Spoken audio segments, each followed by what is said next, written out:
The United Nations doggedly sought to broker an evacuation of civilians from the increasingly hellish ruins of Mariupol on Friday, while Ukraine accused Russia of showing its contempt for the World Organization by bombing Kyiv.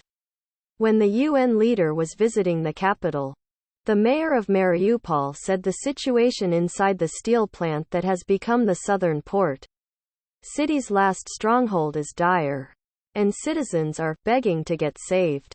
Mayor Vadim Boychenko added, It's not a matter of days. It's a matter of hours. Ukraine's forces, meanwhile, fought to hold off Russian attempts to advance in the south and east, where the Kremlin is seeking to capture the country's industrial Donbass region. Artillery fire, sirens and explosions could be heard in some cities. And a senior U.S. defense official said the Russian offensive is going much slower than planned in part because of the strength of Ukrainian resistance. A former U.S. Marine was killed while fighting alongside Ukrainian forces. His family said in what would be the war's first known death of an American in combat. The U.S. has not confirmed the report. Ukrainian forces are cracking down on people accused of helping Russian troops. In the Kharkiv region alone, nearly 400 have been detained under anti-collaboration laws enacted after Moscow's Feb. 24 invasion.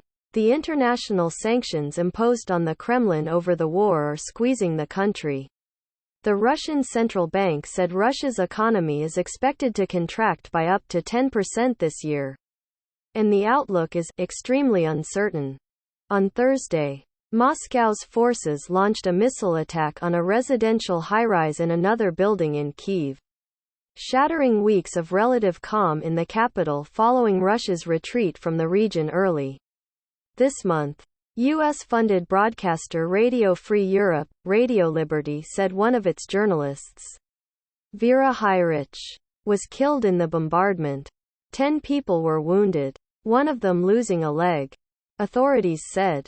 The missile strike came barely an hour after Ukrainian President Volodymyr Zelensky held a news conference with UN Secretary-General Antonio Guterres.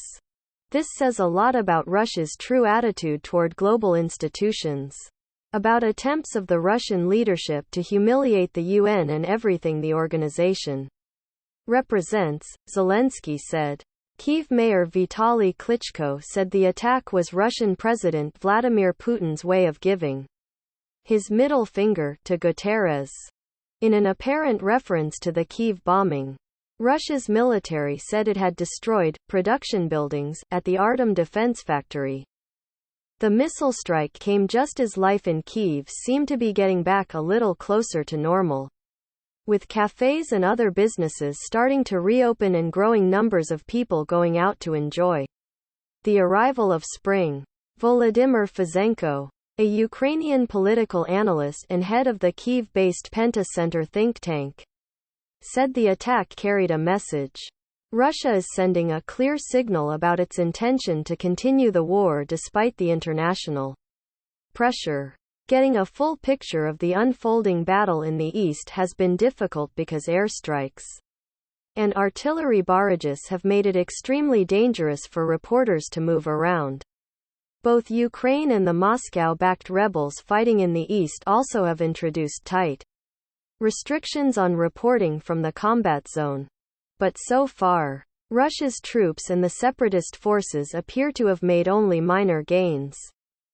The U.S. believes the Russians are, at least several days behind where they wanted to be, as they try to encircle Ukrainian troops in the east, said the senior U.S. defense official, who spoke on condition of anonymity to discuss the American military's assessment. As Russian troops try to move north out of Mariupol so they can advance on Ukrainian forces from the south, their progress has been slow and uneven and certainly not decisive, the official said. In the bombed-out city of Mariupol, around 100,000 people were believed trapped with little food, water or medicine. An estimated 2,000 Ukrainian defenders and 1,000 civilians were holed up at the Azovstal steel plant. The Soviet-era steel plant has a vast underground network of bunkers able to withstand airstrikes. But the situation has grown more dire after the Russians dropped bunker busters and other bombs. Locals who manage to leave Mariupol say it is hell. But when they leave this fortress, they say it is worse, said Boychenko, the mayor. UN spokesman Farhan Haq said the organization was negotiating with authorities in Moscow and Kyiv to create safe passage. This time, we hope there's a slight touch of humanity in the enemy, the mayor said. Ukraine has blamed the failure of numerous previous evacuation attempts on continued Russian shelling.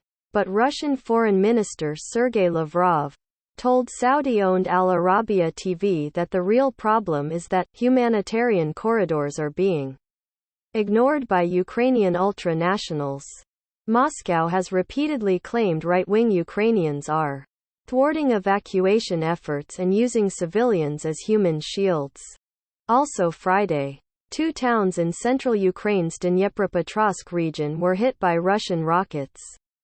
The regional governor said, there was no immediate word on casualties or damage. Fighting could be heard from Kramatorsk to Sloviansk, 2 cities about 18 kilometers, 11 miles, apart in the Donbass. Columns of smoke rose from the Sloviansk area and neighboring cities. At least 1 person was reported wounded in the shelling. In his nightly video address, Zelensky accused Russia of trying to destroy the Donbass and all who live there. The constant attacks show that Russia wants to empty this territory of all people, he said. If the Russian invaders are able to realize their plans even partially, then they have enough artillery and aircraft to turn the entire Donbass into stones. As they did with Mariupol. The governor of Russia's Kursk region said that a border post came under mortar attack from Ukraine, and that Russian border forces returned fire. He said there were no casualties on the Russian side. In the village of Ruska Lazava, near Kharkiv, hundreds of people were evacuated after Ukrainian forces retook the city from Russian occupiers. According to the regional governor, those who fled to Kharkiv spoke of dire conditions under the Russians. With little water or food and no electricity. We were hiding in the basement. It was horror.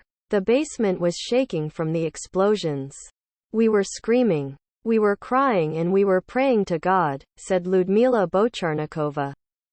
A video posted by Ukraine's Azov battalion showed troops raising the blue and yellow Ukrainian flag over the government building in the center of the village, though fighting continued on the outskirts. Former U.S. Marine Willie Joseph Cancel, 22, was killed Monday while working for a military contracting company that sent him to Ukraine. His mother, Rebecca Cabrera, told CNN, he wanted to go over because he believed in what Ukraine was fighting for, she said. And he wanted to be a part of it to contain it there so it didn't come here. And that maybe our American soldiers wouldn't have to be involved in it. The Marine Corps said Cancel served 4 years but was given a bad conduct discharge and sentenced to 5 months confinement for violating orders. No details on the offense were given. At least 2 other foreigners fighting on the Ukrainian side, one from Britain and the other from Denmark, have also been killed. Associated Press journalists John Gambrell and Yuris Karmanow in Lviv, Mstislav Chernov in Kharkiv, Jessica Fish in Sloviansk, Lolita C. Baldor in Washington and AP staff around the world contributed to this report. Follow AP's coverage of the war in Ukraine. https apnews.com/hub/Russia-Ukraine. Thanks for listening to this important news update. Please subscribe to our channel to stay updated with the latest news.